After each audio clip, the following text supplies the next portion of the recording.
noite a todos. Duro ser assim.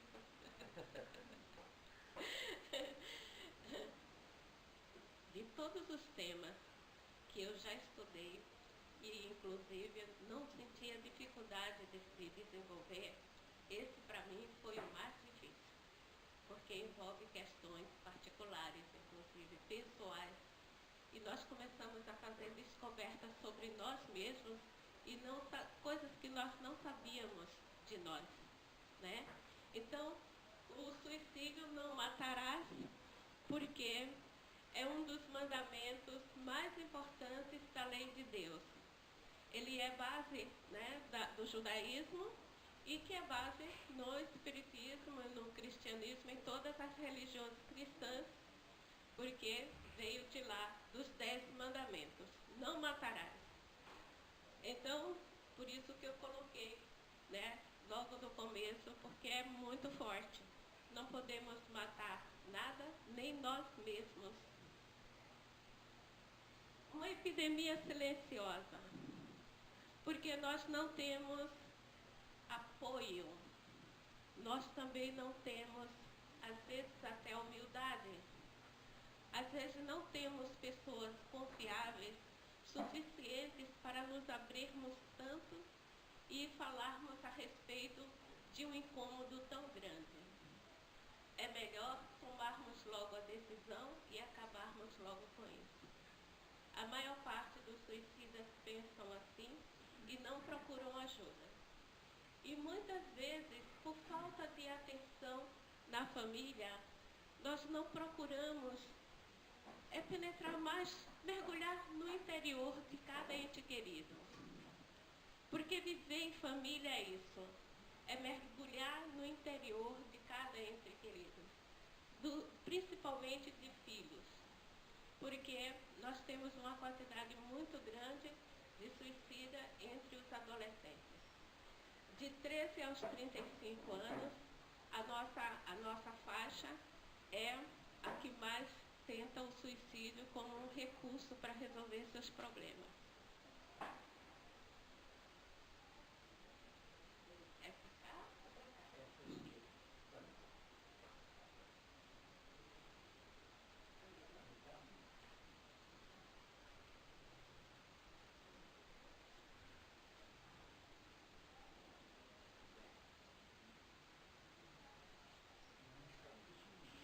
Então você vai rodando e eu vou falando, né?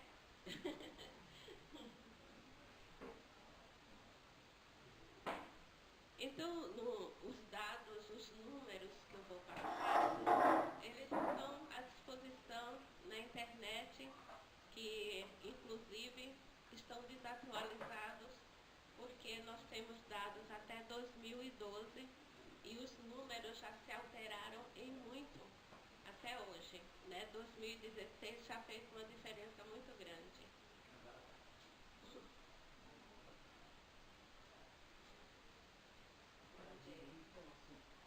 Quero subir e agora eu vou descer. O suicídio, o conceito, né? É o ato intencional de matar a si mesmo. Aqui as causas mais comuns: a incredulidade, a simples dúvida sobre o futuro, as ideias materialistas, numa palavra, são os maiores incidentes ao suicídio. Ocasiona a covardia moral. Isso está no Evangelho segundo o Espiritismo. A depressão, que é uma coqueluche. Às vezes, nós nem sabemos que estamos com depressão. E ela tem uma nuance tão grande de manifestações que nós não identificamos como depressão um comportamento alterado de uma pessoa dentro da nossa casa. E aí nós precisamos prestar mais atenção nas mudanças de comportamento. Nós pensamos nós pensamos muito mais nos jovens. No Brasil, os idosos têm menos tendência suicida. Isso acontece mais na Ásia, né, e em outros lugares mais desenvolvidos.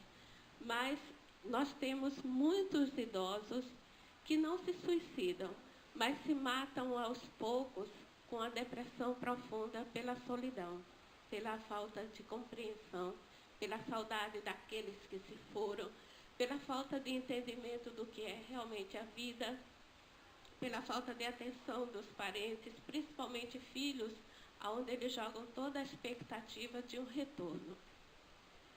Então, o transtorno bipolar, que também é uma coqueluche hoje, né? Está sendo, graças a Deus, foi descoberto como um transtorno, há medicamento, a psiquiatria dá assistência, e hoje nós temos até condições de conviver com esse transtorno. Mas quando não se conhecia o transtorno bipolar, no momento que o espírito estava numa questão baixa, ele se arvorava, ele não sabia o que fazia, ou ele matava ou morria, e não sabia o que estava acontecendo. Então, nesse momento, muitos se suicidavam porque tinham feito coisa errada, ou se matavam também porque não conseguia viver uma vida normal. E aí um grande índice. Ansiedade. A gente não dá importância para ela, mas é a causa do maior sofrimento da população. Por causa da ansiedade, nós no trânsito nos matamos outros, né? Xingamos, fazemos uma série de coisas estranhas, e por conta dessa doença que é a que mais assola nesse momento, é o que mais nós falamos a respeito, é de ansiedade. Também existem condições, medicamentos e condições de um tratamento mais de perto, inclusive sabendo, eu sou ansioso, mas eu só vou ser ansioso até a hora que eu quiser. Se eu já sei que isso é ansiedade, eu não quero ser ansioso, está me prejudicando aos outros, eu vou procurar um tratamento, já que é uma patologia. Agora, nós temos a questão de falta de esclarecimento, de ignorância, de falta de educação, né? De falta de respeito ao direito dos outros, que alimenta muito a ansiedade. Transtorno de personalidade, esquizofrenia, alcoolismo, demência como parte. Quando eles descobrem essas doenças, sabe que é uma coisa assim lenta e dolorosa e que vai envolver toda a família. Então, tem muita gente que antecipa a morte, né?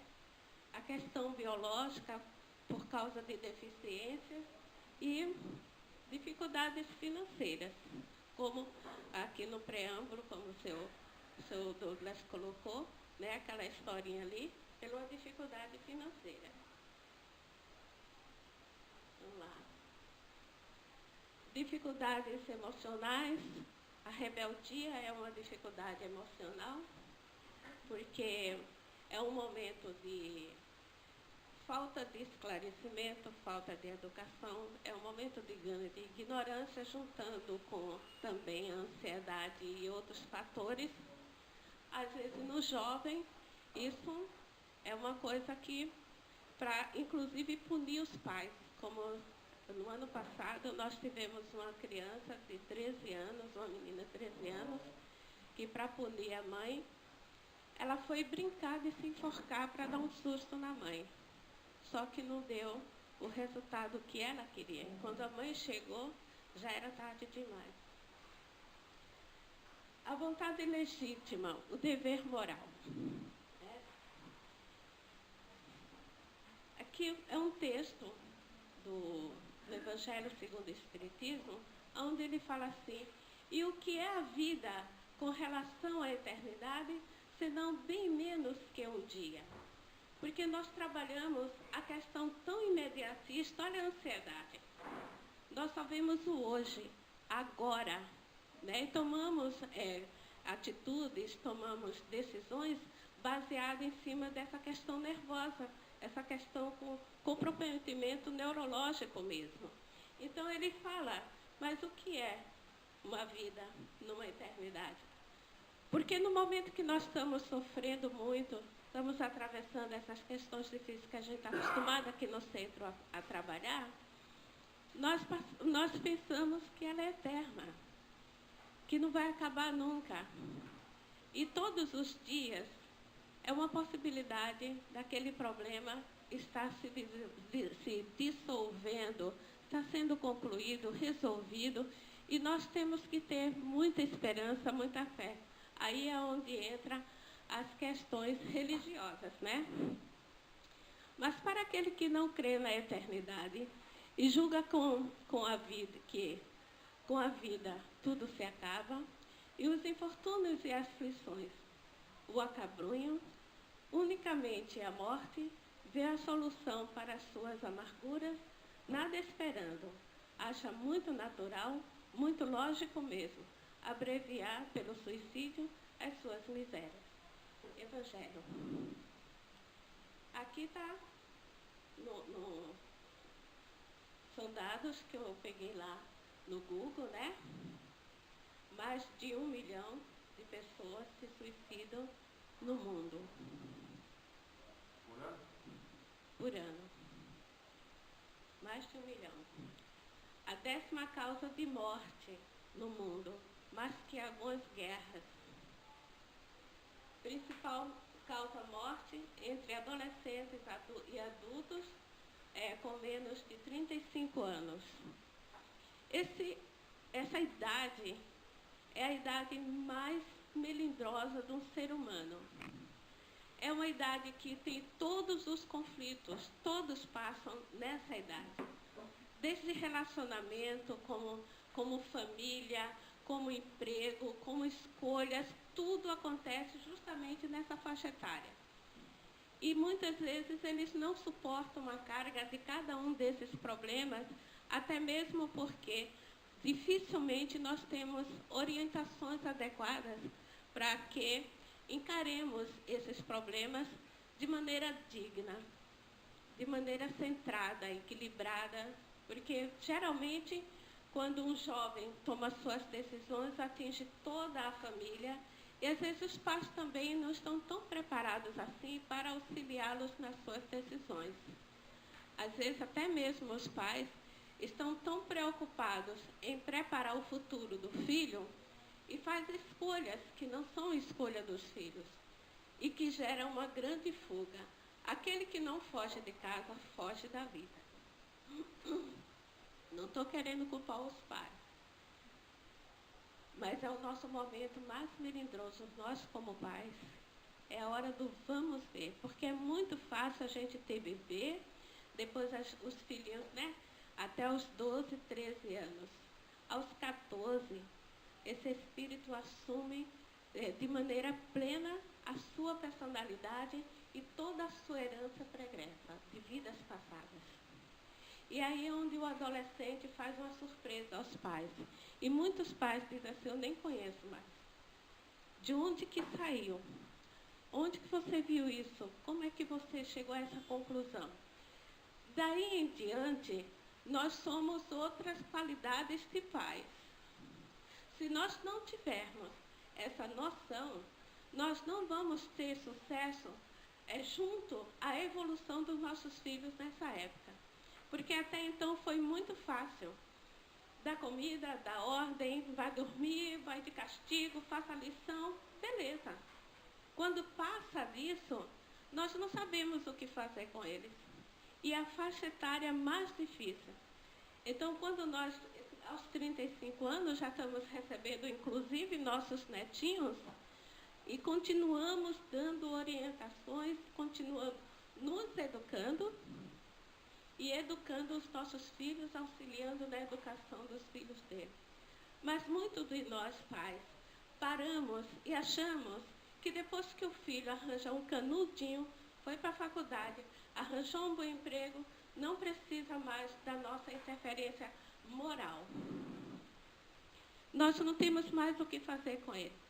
É justamente onde nós temos a obrigação de partir para o mundo buscando maiores esclarecimentos a respeito das ciências que vão exatamente acrescentar em nós, pais, condições para permanecermos ao lado deles sem ser aqueles pais que, olha, Olha para mim, você tem que me obedecer, eu sou seu pai, eu investi em você, eu quero um retorno, eu acabei minha vida para dar o que você tem. Olha o que...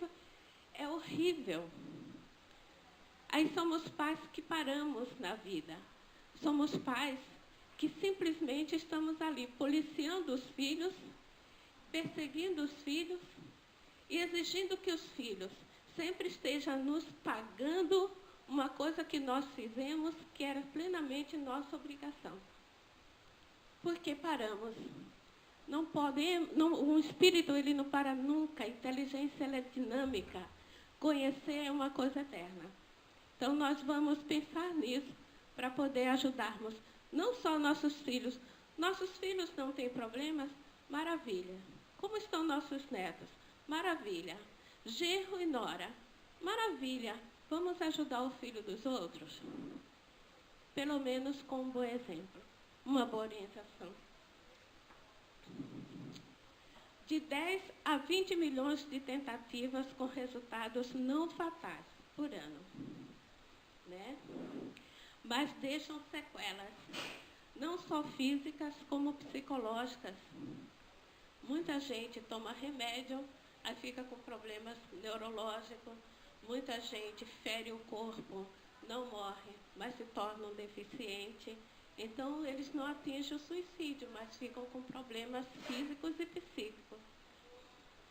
As taxas de suicídio aumentam 60% nos últimos 50 anos, principalmente nos países desenvolvidos. Eu já falei, olha, quando eu chego com meus amigos desses países desenvolvidos, eu venho para o Brasil.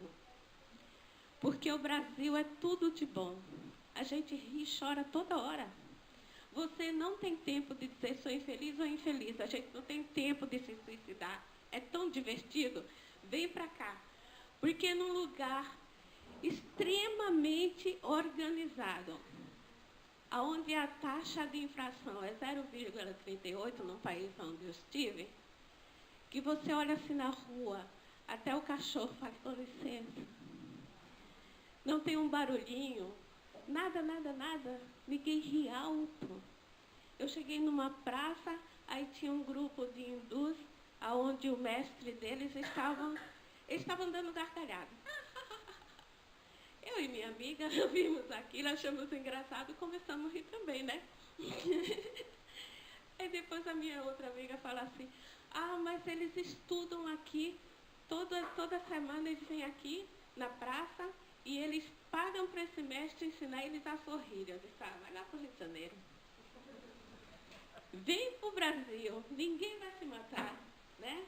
Olha só, países desenvolvidos, mas a solidão é grande demais. O que falta? Nós não queremos incomodar. Aí nós não mergulhamos no íntimo de ninguém. Porque quando a gente mergulha no íntimo dos outros, nós vamos devastando as coisas positivas e negativas. E as pessoas escondem muito os seus podres. É melhor ficar só. E aí, essa consequência. Na Ásia, estimativamente ocorre 60% dos suicídios do planeta. Muito triste quando eu vi lá o gráfico. Segundo a Organização Mundial de Saúde, China, Índia, Japão podem ser responsáveis por 40% de todos os suicídios do mundo. No Brasil, o índice é regional, semelhante aos países com maiores taxas do mundo, principalmente no Rio Grande do Sul e em Mato Grosso do Sul. O suicídio é a grande questão filosófica no nosso tempo, decidir se a vida merece ou não ser vivida. É responder a uma pergunta fundamentalmente filosófica. Será que nesses países desenvolvidos não está na hora deles mudarem seus pensamentos filosóficos? Ao invés de tentarem modificar com o suicídio? Não dá para pensar diferente?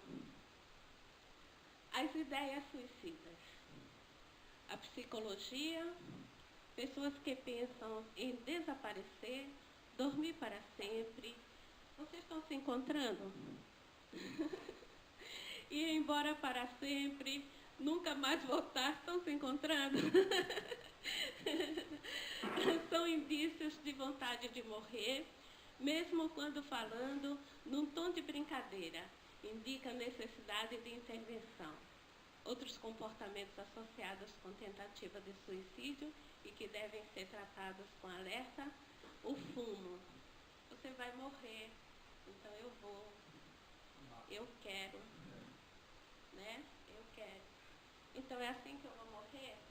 Então está muito prazeroso. Distúrbios do sono, que traz problemas de desequilíbrio mental para as pessoas e ela, no momento de estresse, ela termina se matando. Os transtornos alimentares, como a gente tem visto, né? O descaso com a higiene, cuidados pessoais já é um grande indício. O mau humor, irritação, tristeza, humor depressivo, transtorno de ansiedade, síndrome de pânico, toque, correr riscos desnecessários, não uso da camisinha, dirigir perigosamente.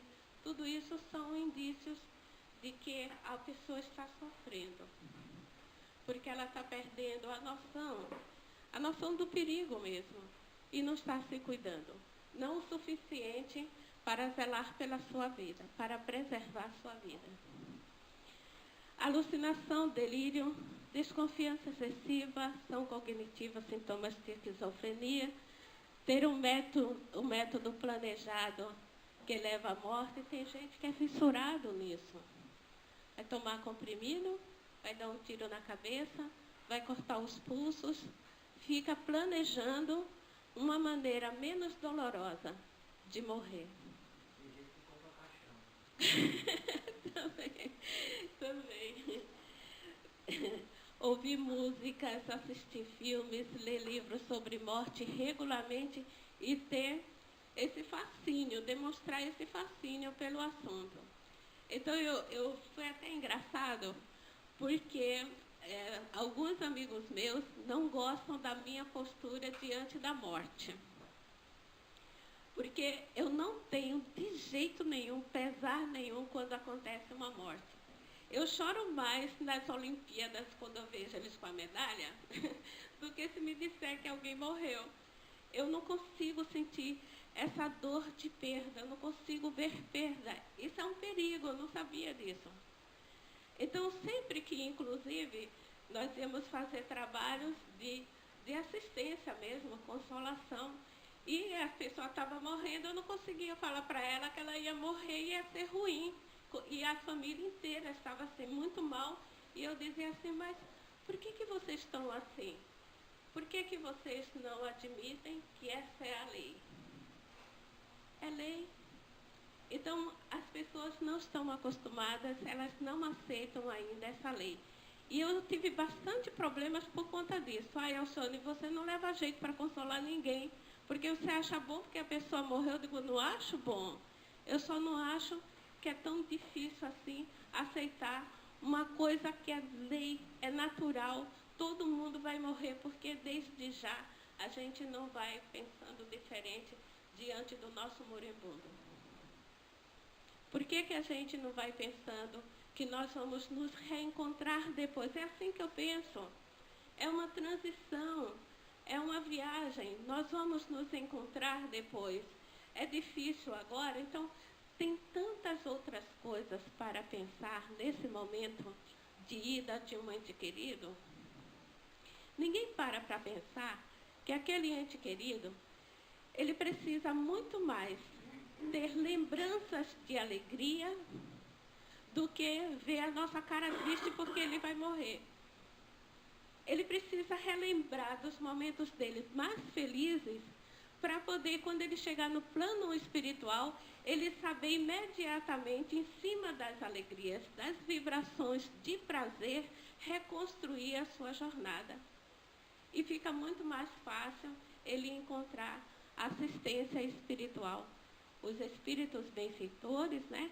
Os espíritos que estão ali para assisti-lo, vão encontrar numa condição muito melhor do que aquela que nós costumamos, por uma questão de cultura mesmo, né? A gente só falta mandar chamar as carpideiras para poder provar que está realmente sentido com a morte. E eu não aceito isso, eu não consigo aceitar e ver assim. Eu sinto quando alguém se vai, sinto saudade.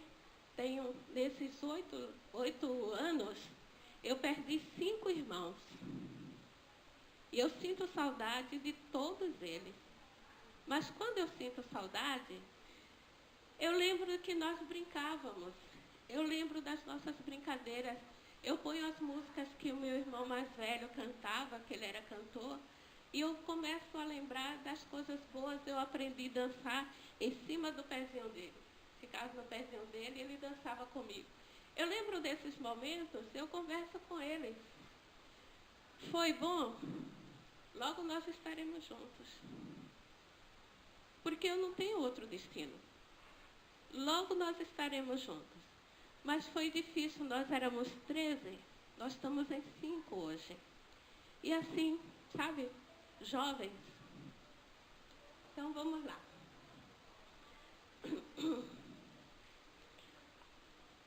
A ideação, como diz Ivone Pereira, em Memórias do Suicida, né?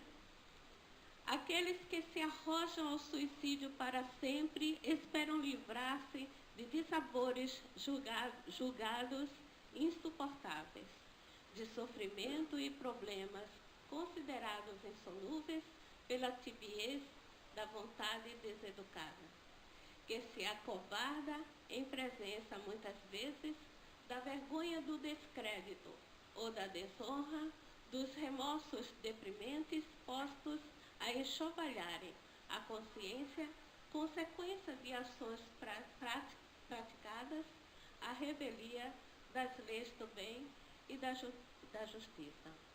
Aos olhos do Espiritismo, nenhum de nós está livre de obsessões devido ao patamar evolutivo que nós nos encontramos. Vamos pensar em nós com sinceridade. Os japoneses falam assim: enquanto você tiver um defeito, você tem uma doença.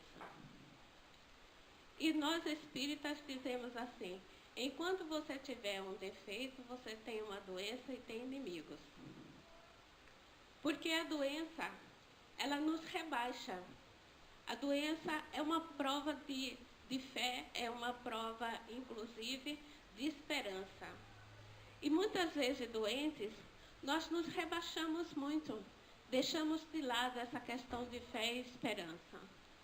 Então, vem aqueles que foram os nossos desafetos no passado, oportunistas nesse momento, eles aumentam a nossa condição psíquica, fica tão fragilizada que aqueles momentos de dificuldade que poderia ser resolvido com simplicidade, passa a ter um peso muito maior. Então, nós não sabemos quem nós somos como médiuns. Nós não sabemos se nós ouvimos o que Alcione está dizendo, ou se ouvimos muitas vezes o que o plano espiritual está dizendo, e se sabemos fazer a diferença. Nós não sabemos o que vemos está na nossa realidade material ou espiritual. Não sabemos que as ideias e as sugestões estão vindas da nossa inteligência, ou se essas sugestões não são nossas e nós estamos recebendo, tomando essas sugestões como nossas.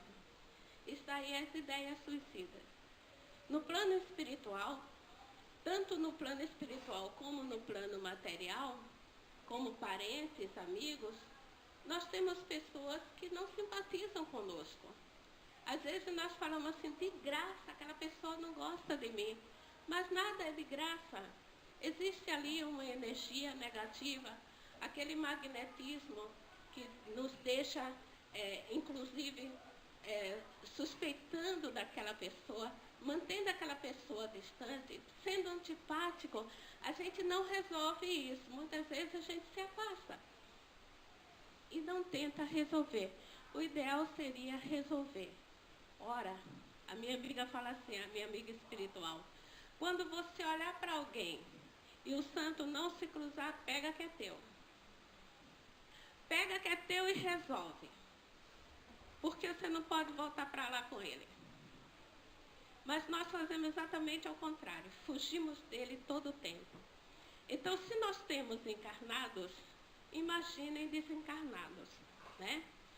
Mesmo por amor, nós temos obsessores. Existem aqueles que nos amam tanto lá no plano espiritual, que sentem ciúmes por nós estarmos aqui encarnados. Porque sente ciúme de nós não estarmos participando com a vida dele como desencarnado, ele como nós. Que tem ideias de posse. Não é por vingança, não é por desamor. Ideias de posse. Então, nós temos toda essa gama espiritual interferindo nos nossos pensamentos. E como diz lá no Livro dos Espíritos, no Evangelho segundo o Espiritismo, moralmente, eles têm uma influência muito grande sobre nós. Eles influenciam o nosso comportamento, inclusive nesses casos aqui, as ideias. Memórias do suicida. O suicídio é a porta deste reencontro fatídico, os nossos inimigos espirituais, e oportunista, que leva o suicida direto aos braços dos seus algozes devido à vulnerabilidade mental. É mental, tá, gente? Provocada pelo trauma da violência do ato. Não sei qual é o livro que tem um suicida, que ele se mata por sugestão mesmo, porque aqueles espíritos estavam esperando ele do outro lado. Então, dava a ele mil e uma ideia de como ele deveria se matar e o quanto que era bom e que a vida dele aqui era ruim. Eu não lembro o nome do livro agora. Mas acontece isso, a maior parte das vezes acontece isso. Se não for uma doença, existe um caso obsessivo por trás. Nós tivemos uma colega do Centro Espírita, que a filha dela, inclusive, era dirigente de mocidade, ensinava tudo isso aí aos jovens, tomou comprimido para dormir, pôs um saco de plástico na cabeça. 19 anos. Ela disse decididamente, eu não quero viver. Aí no dia que a mãe veio para o centro trabalhar, quando chegou em casa, encontrou já ela morta. Sabendo tudo. Então é uma patologia sem dúvida, ou a pessoa decidiu mesmo, não é apenas um caso de obsessão. Mas nesse outro caso, nós temos esses algozes. Naturalmente nós os temos, pelas nossas imperfeições, pelo que fizemos de errado no passado. Quando nós estamos do outro lado, entramos do outro lado, quem é que nos aguarda? Quem é que faz a recepção? Não é a espiritualidade superior. Nas condições mentais do choque, da violência com o seu corpo físico, a desagregação mental que o espírito sente naquela morte violenta, não vai dar condições para esse espírito, chegando no plano espiritual, saber quem são aqueles que estão aguardando por ele. E vai demorar bastante até o ponto dele chegar e entender o que está acontecendo e quem são eles. E até mesmo a influência deles levando ele ao suicídio. Isso é natural, nós corremos esse risco. Nós estamos aqui para reconduzir a nossa vida, reprogramar, reestruturar nosso perispírito, reestruturar todas as nossas qualidades divinas que ficaram abandonadas com certas experiências grosseiras que nós tivemos. Então, o que acontece? Nós paramos tudo, através do suicídio, não vai dar para eu passar mais, porque já está... Isso aí é um assunto para um tratado, né? Para um dia inteiro de de palestra. Então, nós esperamos que as pessoas entendam e se responsabilizem de uma vez por todas que só existe um fardo e ele é só nosso. E que esse fardo geralmente é leve e existem muitas maneiras da gente ver isso, se a gente quiser. É só se dar menos importância a nós mesmos.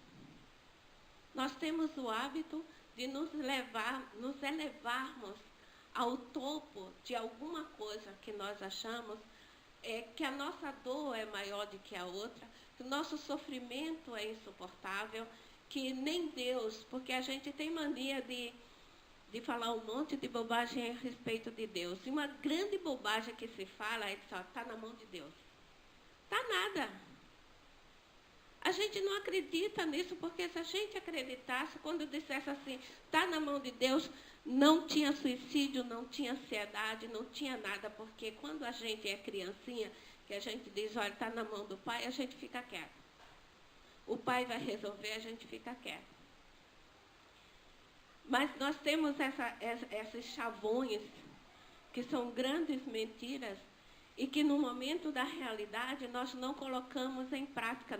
Ele é apenas um chavão que a gente põe da boca para fora, para dentro. Não existe essa realidade cristã ainda entre nós. Não existe essa realidade de responsabilidade e até mesmo de assumirmos nossa vida com humildade. Olha, eu erro sim. Errei sim no passado, ainda faço um monte de bobeira agora, mas eu estou tentando acertar. Eu tenho certeza que amanhã, se o sol nascer, vai ser um presente divino para eu acertar. Se ele não nasceu, estiver lá, eu sei que haverá uma reencarnação para eu acertar. Então, tudo que nós temos todos os dias, tudo é para nós acertarmos, reestruturarmos nossa vida, nossa casa mental, reorganizarmos mudanças de conceitos. Temos dificuldade com mudanças de conceitos. Busca por novos conceitos para que nos avaliemos com sinceridade, sem hipocrisia, porque nós temos uma cultura que nos ensina a sermos dois. Aquele para inglês ver, lá na rua, e aquele troglodita dentro de casa. Aquele falso mentiroso, aquele que tem uma conduta violenta dentro da sua casa, mas quando chega lá na rua, é um gentleman. Nós precisamos ser um, porque dois, nós não temos condições de lidar com dois. E quando um desses dois é desmascarado, nós não temos condições psicológicas para nos colocar no meio das pessoas que vão nos cobrar. Poxa, você era um gentleman aqui? E como que você é assim? Nossa, e eles não têm condições de assumir a responsabilidade do que realmente é. Isso é cultural. Nós tivemos religiões que alimentaram isso. Nós temos ainda religiões que alimentam isso. Mas o Espiritismo, todos os momentos, de maneira sutil, de maneira delicada, de maneira assim, educatíssima, ele simplesmente, nós vemos o Chico falar, o Divaldo falar, todos os grandes mestres em Espiritismo, estudiosos, eles sutilmente, eles vivem nos dizendo que nós precisamos ir à busca da verdade. Mas é essa verdade que está dentro de nós. Porque no dia que nós assumirmos a nossa verdade, nós vamos assumir também a verdade dos outros. Porque nós só criticamos as pessoas porque nós não aceitamos, aquele é o reflexo de nós mesmos. E nós não aceitamos críticas e criticamos as pessoas.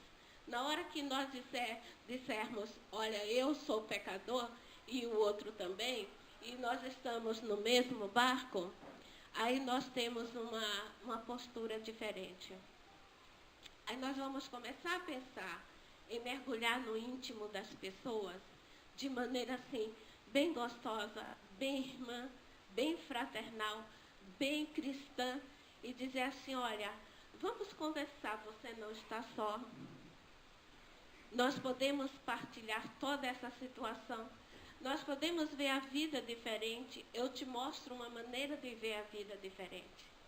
Então, vamos refletir em cima. Eu vou deixar, inclusive, aqui com o Douglas, e tem esse material até por escrito, que eu coloco à disposição de vocês. É um material bastante simples, mas que tem como objetivo um grande alerta, e inclusive nas orações que vocês fizerem nas suas casas, quando fizerem as vibrações, vibrem para esses irmãos que já estão no plano espiritual nesse sofrimento. E estamos solicitando a todas as casas espíritas que tenha 1 minuto, pelo menos, por semana, um momento de prece, de vibração, porque é uma categoria de sofredor que está crescendo muito e rapidamente. E uma coisa bem rapidinho, é uma coisa que a gente não consegue entender entre os jovens, que nós estamos recebendo jovens que não são jovens da Terra, mas também eles não são perfeitos. Os espíritos que estão vindo para o 3º milênio, reestruturar, reorganizar a questão física e moral, a questão espiritual do planeta Terra, que está nascendo aqui, estão adoecendo por causa da brutalidade dos mais velhos, por falta de bons exemplos dos mais velhos, por cobranças absurdas dos mais velhos, por falta de paciência, de tolerância, por falta de indulgência. E muitos desses espíritos estão desistindo da vida. E eles vieram para ficar. Eles não poderiam chegar a esse ponto, a essa conclusão.